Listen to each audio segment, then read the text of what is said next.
ሰላም የተወደዳችሁና የተከበራችሁ የአስማረች ዩቱብ ተከታታዮች እንደምን አላችሁ? እኔ ደህና ነኝ፣ እግዚአብሔር ይመስገን። በያላችሁበት የዓለም ዳርቻ ሰላማችሁ ብዝት ትርፍ ይበልላችሁ እያልኩኝ አስማረች ነኝ። በአዲስ ቪዲዮ መጥቻለሁ ማለት ነው። ይሄም አዶናይን በተመለከተ አዶናይ ዛሬ ምን እያለን ነው የሚለውን ይዤ መጥቻለሁ ማለት ነው። ከዛ በፊት ግን አዲሶች ሰብስክራይብ በማድረግ የደወል ምልክቷንም በማጥቆር ሁልጊዜ የምለቃቸው ቪዲዮዎች ይደርሷቸዋል ማለት ነው። ነባሮች ደግሞ ስለምታበረታቱኝ እንዲሁም ቪዲዮዎችን ስለምታውልኝ ከልብ አመሰግናለሁ እያልኩ ወደ ዛሬው ቪዲዮ እንሄዳለን ማለት ነው። ታዲያ አዶናይ ስለ መሰገጥና ስለ መፈመስ ትርጉሙ የገባቸውና ያልገባቸው በሁለት ጎራ ሆነው እየተጨቃጨቁ ይገኛሉ ስለነበረ ይህም እንግዲህ የአዶናይን ሀሳብ የተቀበሉ እንዳሉ ሆኖ የአዶናይን ሀሳብ ደግሞ የሚያነቅፉም እንዳሉ እያስረዳ ነው። እስኪ አዶናይንም እንስማው ማለት ነው። ለምን ስግጥ ፍምስ እንዳልኩኝ ባይገርማችሁ እኔ ከካናዳ ስመጣ በብዙ ችግር አልፌ ነው የመጣሁት። የዲያስፖራ ህይወት በጣም ሙድ ይዞብኝ ተጫውቶብኝ ነው የመጣሁት። በጣም አይናፋር ነበርኩኝ። ዝቅተኝነት፣ የበታችነት የሚሰማኝ ሰው አስደሳች ነበርኩኝ። ትልቅ ደረጃ መድረስ አላምንም ነበረ የዛኔ ማለት ነው።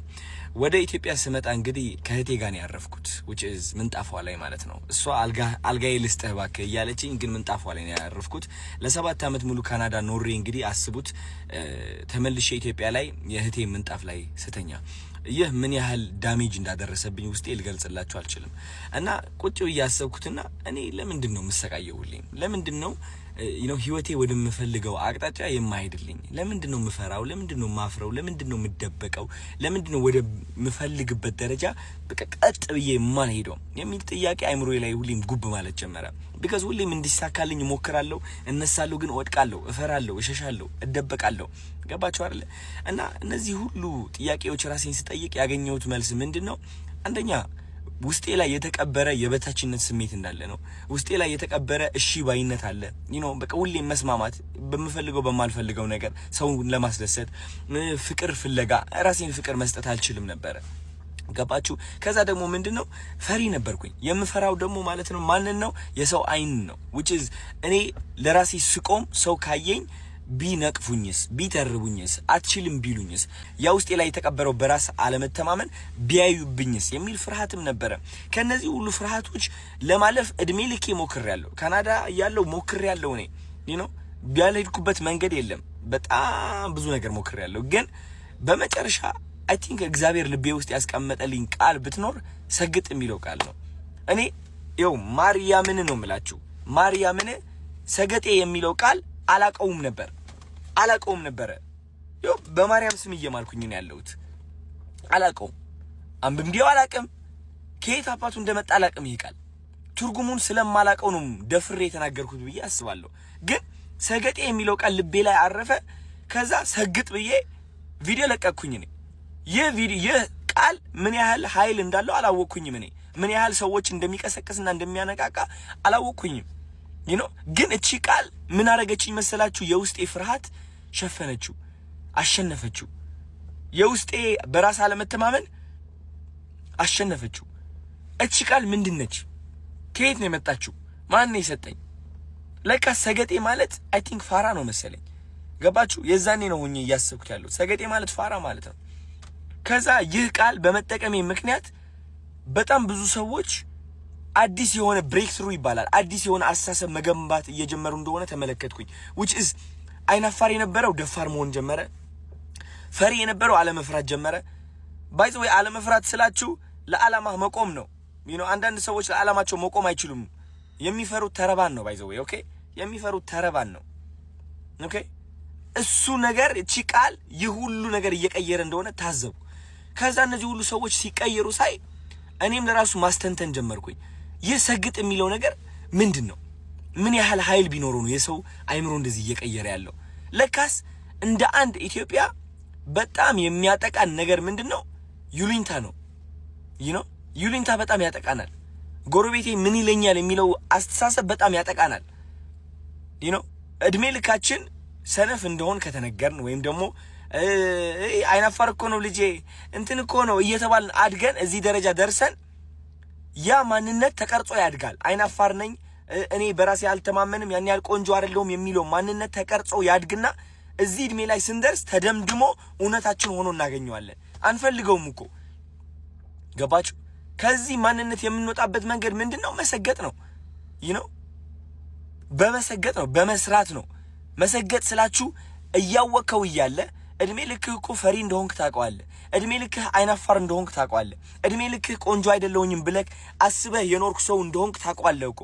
ግን ለነዚህ መጥፎ ሐሳቦች ትሰግጥባቸዋለህ። በቃ አትሰማቸውም ነው። በቃ ገባችሁ? አትሰማቸውም። በቃ ድድብ ትልባቸዋለህ። which is ወደ ሁለተኛ ቃላት ልመጣ ነው። በጣም ብዙ ሰው ያናደደው ብዬ ማስበው ለምንድን ነው ህዝቡን ደድብ የምትለው? ደድብ ወይ ህዝብ ምንድን ነው የሚያደርገው? ደድብ ያልኩት እኔ ዝም ብላችሁ የጅል ስራ ስሩ እያልኩኝ አይደለም። የምትደድበው በነዛ መጥፎ ድምጾች ነው። መደደብ ማለት አለመስማት አይደለ? ደደብ ማለት ተኮርኩሞ ተነግሮ ማይሰማ አይደለ እንዴ? አዎ እነዛ ሐሳቦች ናቸው እኛ እየኮረኮሙ ወደ ማንፈልገው ህይወት የሚመሩ፣ ወደ እፍረት፣ ወደ ቁጭት፣ ወደ ስቃይ፣ ወደ ብቸኝነት፣ ወደ የበታችነት ስሜት የሚመሩን እነዛ መጥፎ ሐሳቦች ናቸው። ከነዛ መጥፎ ሐሳቦች የምንወጣው ደግሞ ከደደብንባቸው ነው። አልሰማህም ካልናቸው ነው። ቆንጆ አይደለህም ይላል። ኖ ቆንጆ ነኝ። አይናፋር ነኝ ይላል። ኖ አይደለሁም እኔ ደፋር ነኝ። ከሰው በታች ነኝ ይልሃል አይምሮ ማለት ነው። ኖ እኔ ከሰው በታች አይደለሁም፣ ከማንም ከኔ አይበልጥም፣ እኔ ደግሞ ከማንም ሰው አልበልጥም፣ ሁላችንም እኩል ነን፣ ግን እኔ አንደኛ ነኝ። አየህ፣ እንደዚህ አይነት ድፍረት ከራስህ ጋር ለማምጣት እነዛ ድምጾች መክዳትና አለመስማትን ያስፈልጋል። እኔ የተጠቀምኩበት ቃላቶች ደግሞ እነዚህ ድድብ የሚለው ስግጥ የሚለው ቃላቶች በጣም ኃይለኛ የሆኑ ቃላቶች ከመሆናቸው የተነሳ ሰርጸው ይገባሉ። የሰው አይምሮ ሰብረው ይገባሉ።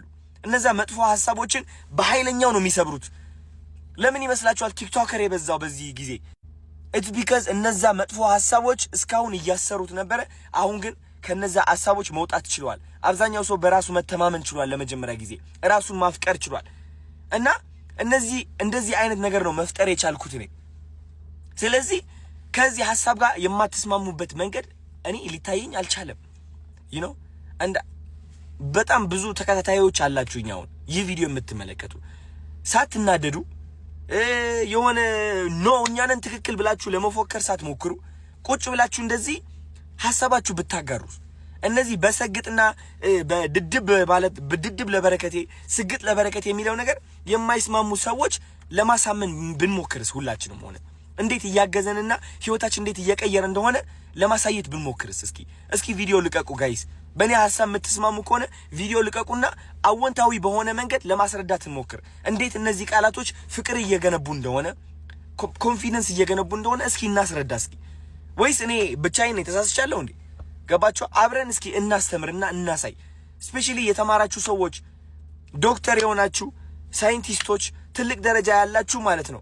እውነቴን ነው የምላችሁ። በዚህ ሐሳብ የምትስማሙ ከሆነ እባካችሁ ወደፊት ውጡና ተናገሩ። የማትስማሙበት ከሆነ ሁላችሁም ደግሞ ከዚህ ሁሉም በማስረዳት በኋላ ካልተስማማችሁበት መናገርም ትችላላችሁ እንደዛው። እኔ እውነቴን ነው የምላችሁ ቁጭ ብዬ የመመልከት አቅሙ አለኝ። የሆነ ነገር ትክክል ካልሆነ ይቅርታ የምል ሰው ነኝ። ትክክል ካልሆነ ማለት ነው። ገባችሁ አይደለ? ስለዚህ እባካችሁ ኮሜንት ብቻ ሳይሆን ቪዲዮም ልቀቁና ሐሳባችሁ ግለጹ። ስግጥ የሚለው ቃል ድድብ የሚለው ቃል ለበረከቴ ማለት ነው ህይወታችሁ በምን መንገድ ነው የቀየረው? ቁጭ ብላችሁ ቪዲዮ ሰርታችሁ እንድትለቁልኝ ይፈልጋለሁ ጋይስ። እናስረዳ እንዴት እየተቀየርን እንደሆነ፣ እንዴት ወጣቱ እየተቀየረ እንደሆነ። የበለጠ ነገር እየተፈጠረ ነው ያለው። ፍቅር ነው እየተፈጠረ ያለው። እኔ ደግሞ ልንገራችሁ ከፍቅር ውጪ ምንም አልፈልግም። እኔ ፍቅርን ነው የምፈልገው። ዳስት እኔ በጣም ሰላም የምወድ ሰው ነኝ። በጣም እኔ ልንገራችሁ እኔ ከምን ጋር ነው ፍቅር የያዘኝ? ከተፈጥሮ ጋር ፍቅር ይዞኛል።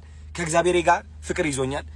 እግዚአብሔር ከዛ ውጪ ምንም የለኝም። እኔ ምንም ያዝኩት ሐሳብም የለም። ገባችሁ አይደል? ሰላምን ነው የምፈልገው። እውነቴን ነው የምላችሁ። እና እናንተም የኔ ተከታታዮች እንደዛ እንድትፈልጉ ነው የምፈልገው። በቃ እኔ ለፍቅር እንድትቆሙ እና ቤተሰብ እንዳዳመጣችሁት ነው እንግዲህ ትምህርት እንደወሰዳችሁበት ተስፋ አደርጋለሁ። በነገራችን ላይ የኔንም ሐሳብ እዚሁ ላይ ልጨምርበትና ይሉንታ በጣም ያጠቃል። ይሉንታም ደግሞ ጥሩ ነው። አንዳንድ ጊዜ ሰዎች ይሉንታ ከሌላቸው ህግን ይተላለፋሉ፣ ህግን ያፈርሳሉ። ይሉንታ ሲኖር ደግሞ ሲበዛ ደግሞ በጣም ከባድ ነው። በራስ መተማመንን ያጠፋል ማለት ነውና በዚህ አጋጣሚ እንግዲህ እንደሚመቻችሁ መውሰድ ነው ማለት ነው። እና ለዛሬ ነበረን ቆይታ ይሄን ይመስል ነበረ። አመሰግናለሁ። ባይ ባይ።